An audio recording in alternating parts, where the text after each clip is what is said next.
இன்றைக்கி நம்ம carrot beetroot soup எப்படி செய்கிறதுன்னு பார்க்கலாம். இது செய்யறதுக்கு ஒரு 4-5 சின்ன வெங்காயம், 5-6 பல் பூண்டு, ஒரு துண்டு இஞ்சி, ஒரு துண்டு பட்டை, பிரிஞ்சி இலை, ஒரு ஸ்டார் பூ, ஒரு கேரட்டு, ஒரு பீட்ரூட் எடுத்துக்கோங்க. இந்த கிளைமேட் மாறுறதுனால தலையில் வர அரிப்பு, முடி கொட்டுறது, பொடுகு இதெல்லாம் இந்த சூப் குடிக்கிறதுனால கொஞ்சம் குறையும்.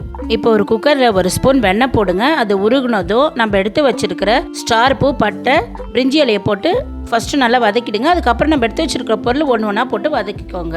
குளிர்காலத்தில் வர தோல் அரிப்பு, தோல் வறட்சி இதுக்கெல்லாம் இந்த சூப் ரொம்ப நல்லது. இது நல்லா வதங்கினதும் ஒரு 2 டம்ளர் தண்ணி ஊற்றிக்கோங்க.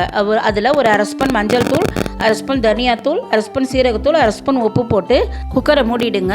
இது ஒரு 4-5 விசில் வந்ததும் குக்கரை திறந்து அதை ஆற விடுங்க.